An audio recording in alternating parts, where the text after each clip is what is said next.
Lo que trae a cuento el hecho de que podríamos reconocer pocas huellas autobiográficas en la materia imaginaria que hemos hecho en nuestra narrativa. Pocas huellas explícitas o pocas huellas explícitas a la explicación de lo demás. Evidentemente tiene que haber autobiografía en lo que haces, porque es tu experiencia, claro. Pero eso no se transforma necesariamente en autobiografía. O sea, yo no estoy contando lo que me ha pasado a mí. Lo que me ha pasado a mí no me importa y no le importa a la gente. Yo parto de ese principio. Yo no le voy a dar el coñazo a la gente contándole mi infancia. Ahora, si consigo, a través de la palabra del escritor, que esa infancia o el recuerdo que yo tengo de mi infancia se pueda convertir en un hecho objetivo, entonces sí me interesa contarlo, o inevitablemente lo cuento. Sí, sería un poco el conducto por el cual esa infancia donde hay huellas de lo tuyo se universaliza. Exacto. O cumples aquel reto. Recuerdo ahora que se me cuentas una frase muy bonita de Walter Benjamin en una infancia en Berlín, allá por el 1800, que decía: si vas a contar tu infancia, evita el yo. Yo lo usaba muchísimo, pero yo huyo del yo como del demonio. Claro. Bueno, teníamos, creo, una conciencia de que la mirada interior, sirva esto a niveles meramente descriptivos, o ese buceo en el yo, era más bien patrimonio de los poetas, ¿no? Claro. ¿No? Claro. Era patrimonio de los Pero poetas. Y el escritor hacía sí. siempre conquistas en la mente. Efectivamente. Y sobre todo el novelista. El novelista, el contador de historias en general. El narrador. El narrador, contador de historias. Claro. Tú tenías que contar historias. O sea, tu vida, pues no importaba. En todo caso, tu vida es el instrumento por el que estás contando las historias de los demás, ¿no? En ese sentido, había también un apostolado, ¿no? O sea, una conciencia de que tú no interesabas salvo como transmisor de esas historias de los demás, ¿no? Tú transmitías un mundo y eras simplemente un transmisor, tú no tenías ninguna importancia como tal. Sí, hasta el punto de que tal vez hasta en el uso de muchas de las técnicas narrativas, hasta de la tercera persona, es que, claro, había un emboscamiento. O sea, efectivamente. La tercera persona no era la voz del escritor. Claro, ¿no? Claro. No era todavía aquella voz del escritor decimonónico, no, ya se había trasvasado eso. Por otro conducto, era una tercera persona, pero era como una voz de un testigo anónimo. Exacto. Que no eras tú. Exacto. Lo cual te permitía, la verdad, abre mucho la novela, porque permite unos tremendos grados de libertad. Yo pienso que lo que es la herencia del 19, que tanto nos interesa dentro de nuestra tradición y en las tradiciones de otras lenguas, lo que es el 20 como siglo de todas las experimentaciones, lo que nosotros podemos asumir en el momento en que nos toca, que a veces yo, en mi caso, reconozco, tú en eso fuiste mucho más lanzado que yo, pero yo en mi caso reconozco haber hecho como un recorrido hacia atrás. Yo necesité volver un poco hacia atrás, a los caminos de un viejo realismo más derivado con determinadas vicisitudes decimonónicas, cuando yo hice las estaciones provinciales y aquella cosa, bueno, para darme a mí mismo la seguridad en las propias técnicas narrativas y en las estructuras narrativas.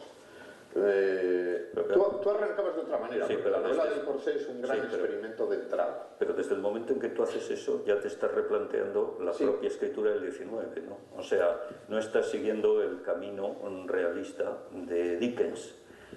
Tú te estás replanteando esa manera de hacer y de contar al contar las estaciones provinciales. Sí, con la convicción, desde luego, de que yo me siento heredero de los grandes contadores de historias, Dios me libre. Claro. Pienso que además en el esplendor del 19 está casi el límite de cómo se contaron los grandes relatos de la existencia humana, esos que tienen toda la resonancia épica, pero que yo no era lo que quería hacer. Claro. Sí era consciente de ello, pero había un viaje. Sí, o sea, no decía, yo no soy capaz de romper para seguir una cierta línea que me llega, sino que necesito tener unas seguridades en algún modo de narración que proviene de aquello donde yo todavía tengo que medirme para adquirir esas seguridades, como digo, que me permitirán discurrir hacia adelante. Bueno, pero en todo caso a mí me parece que rompes muy pronto con esa, que tú, yo no sé hasta qué punto en ese sentido eres exacto, que tú rompes con esa herencia o con ese lastre o con esa deuda, digamos, ¿no? Y entonces emprendes un camino personal. Y ¿Y hasta qué punto? Hombre, yo creo que es muy interesante en ese sentido tu recorrido, digamos, desde la fuente de la edad hasta la piedra en el corazón, ¿no?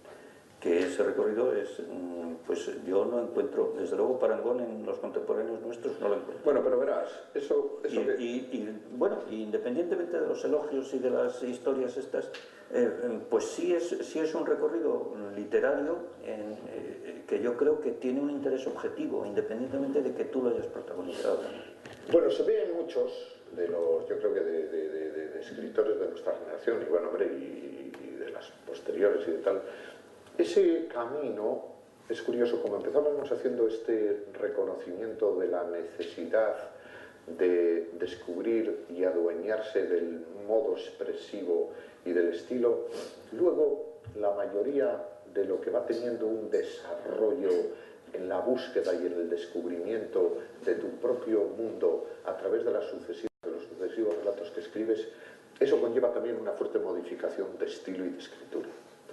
Yo recuerdo, después de un intento, bueno, establecido en la inmediata herencia realista, desde luego de unos escritores que me interesaron enseguida, que fueron los del 50, pero sobre todo en la herencia de los realistas italianos, porque en alguno de los realistas italianos yo veía ese conducto que he dicho tanto de cómo se va de lo particular a lo universal, de cómo es posible hacer algo que en la España de aquellos tiempos pues era problemático de hacer, que un tío escribiera una novela como Bassani hacía en Ferrara y eso fuera el mundo.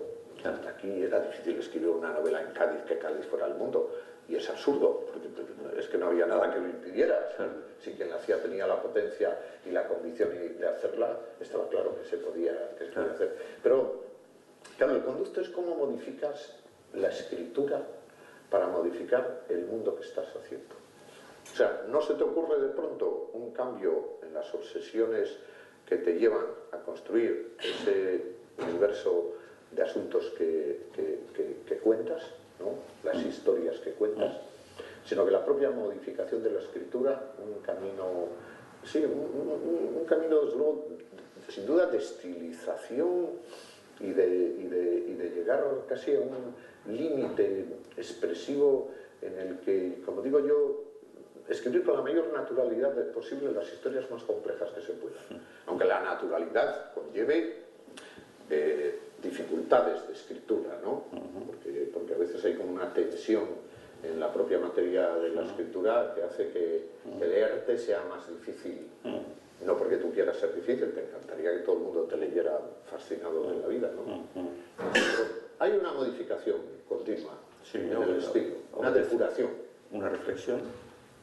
Es una reflexión sobre el propio texto el que te va haciendo modificar el texto que escribes, ¿no? Y supongo yo que en eso tiene alguna influencia, no sé si mucha o poca, yo creo que poca, pero esto lo tienes que decir tú, en la posibilidad de comunicación con el público.